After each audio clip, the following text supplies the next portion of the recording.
Dividends are seen as one of the most easiest and most reliable ways to earn passive income. However, when it comes to building a dividend portfolio, it does get a bit intimidating, especially for new investors, because it does require some research, time, diligence, and really conviction on what stocks to pick for that portfolio. So what I've done for you guys, which I know already you guys are gonna love this video, is I've put together 5 stocks that are dividend stocks, but not only that, they're dividend growth stocks, but not only that, they're trading at very attractive valuations today. So if I was out there looking to start a portfolio today for dividend growth investing, I would personally be buying these stocks. And really the exercise here is to show you that you don't really have to go looking for these small niche companies to get good value in the market. Sometimes you can find this value right in front of you with large $100-200 billion companies that have the potential to grow even bigger in future years. So guys, if you want more dividend videos and you appreciate this video here, please drop a like down below. I truly appreciate that. And I really want to set a record on this channel, so let's try to get 500 likes on this video. Share it with a friend, share it with family, share it with whoever you want, but let's get that goal hit here on this video. Okay, so let's start off with our first company here, which is a technology company, and it goes by the name Big Blue. IBM is an incredible technology company that has been around for many decades, and over time IBM seemed to have lost its footing in the tech world, but they have been making strides recently to bring the company back to relevancy. Now, of course, this is a video on dividend growth and a dividend growth portfolio, so let's look at what dividends IBM has to offer here. They currently have a starting yield of over 4.5%, coupled with a healthy payout ratio of under 50%. This signifies to me that this dividend is very sustainable. They also have been growing this dividend annually for 20 years straight. However, the rate of growth has slowed down recently. Most recently, the range is between 3 to 5% year over year, which is understandable considering they just made a huge acquisition of Red Hat for $34 billion.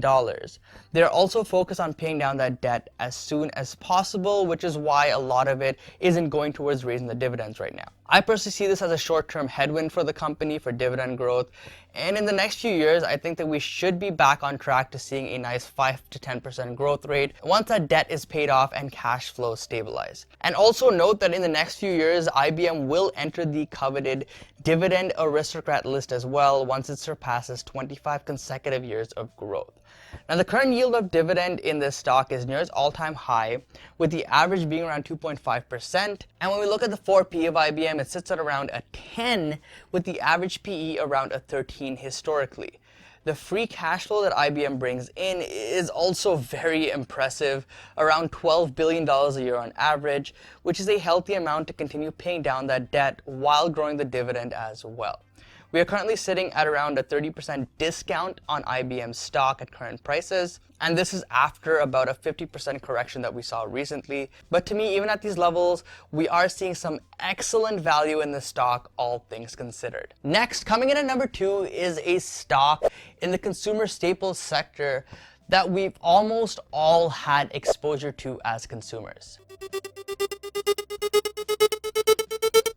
General Mills is a company that may seem boring, but when you look at their valuation currently, it does provide some good value.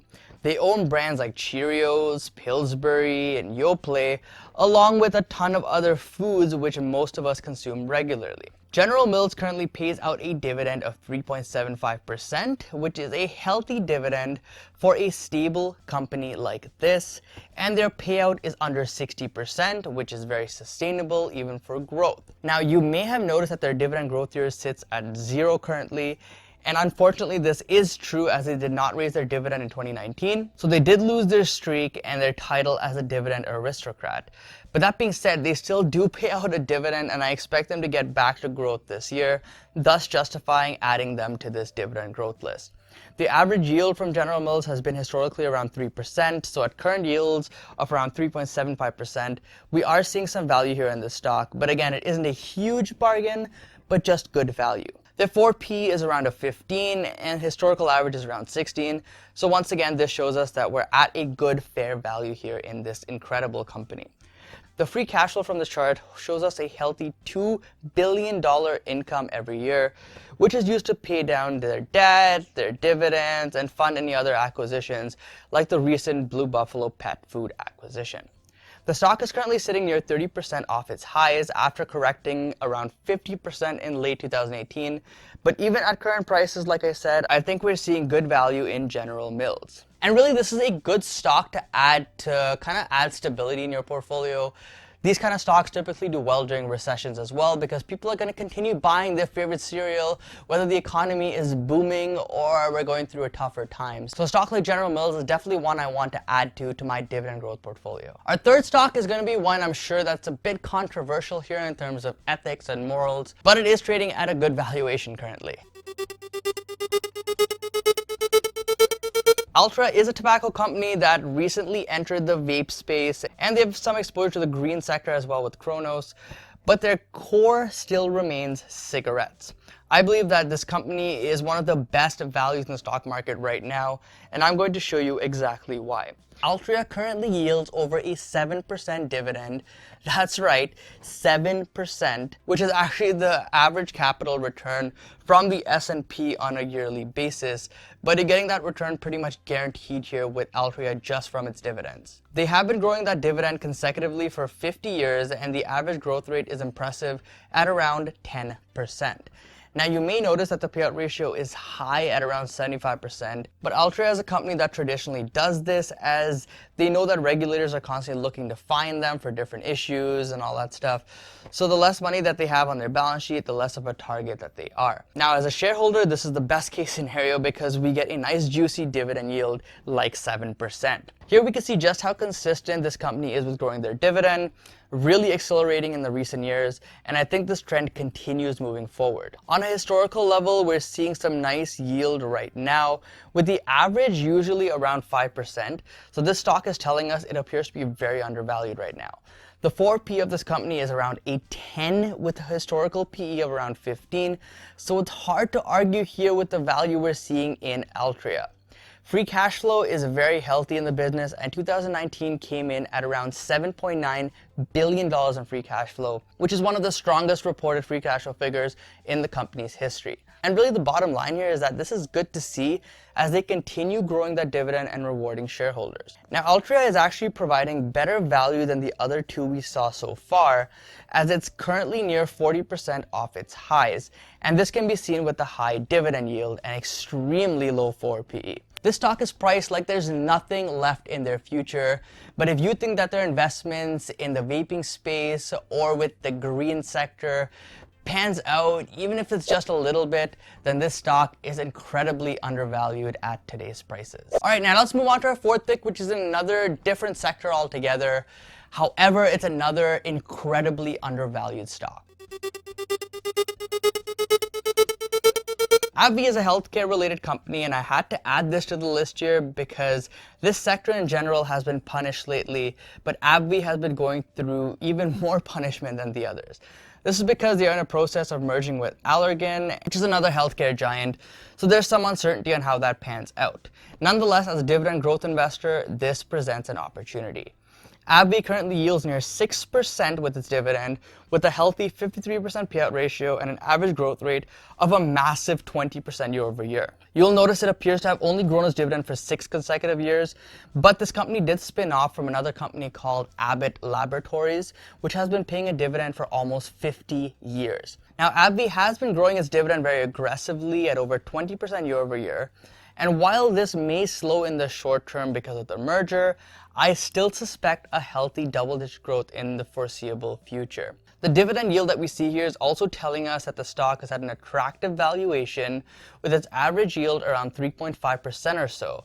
So we're significantly higher than that at today's prices.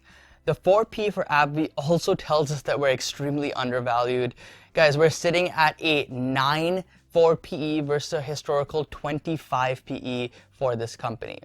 A 9 for a company like AbbVie, in my opinion, is a gift and is a no-brainer for any dividend portfolio. Now, the free cash flow for AbbVie has also been growing very consistently, with well over $12 billion in free cash flow coming in every single year, which is going towards the merger and paying dividends. I don't have any doubts that after the merger that AbbVie will be an even stronger company with even stronger cash flow.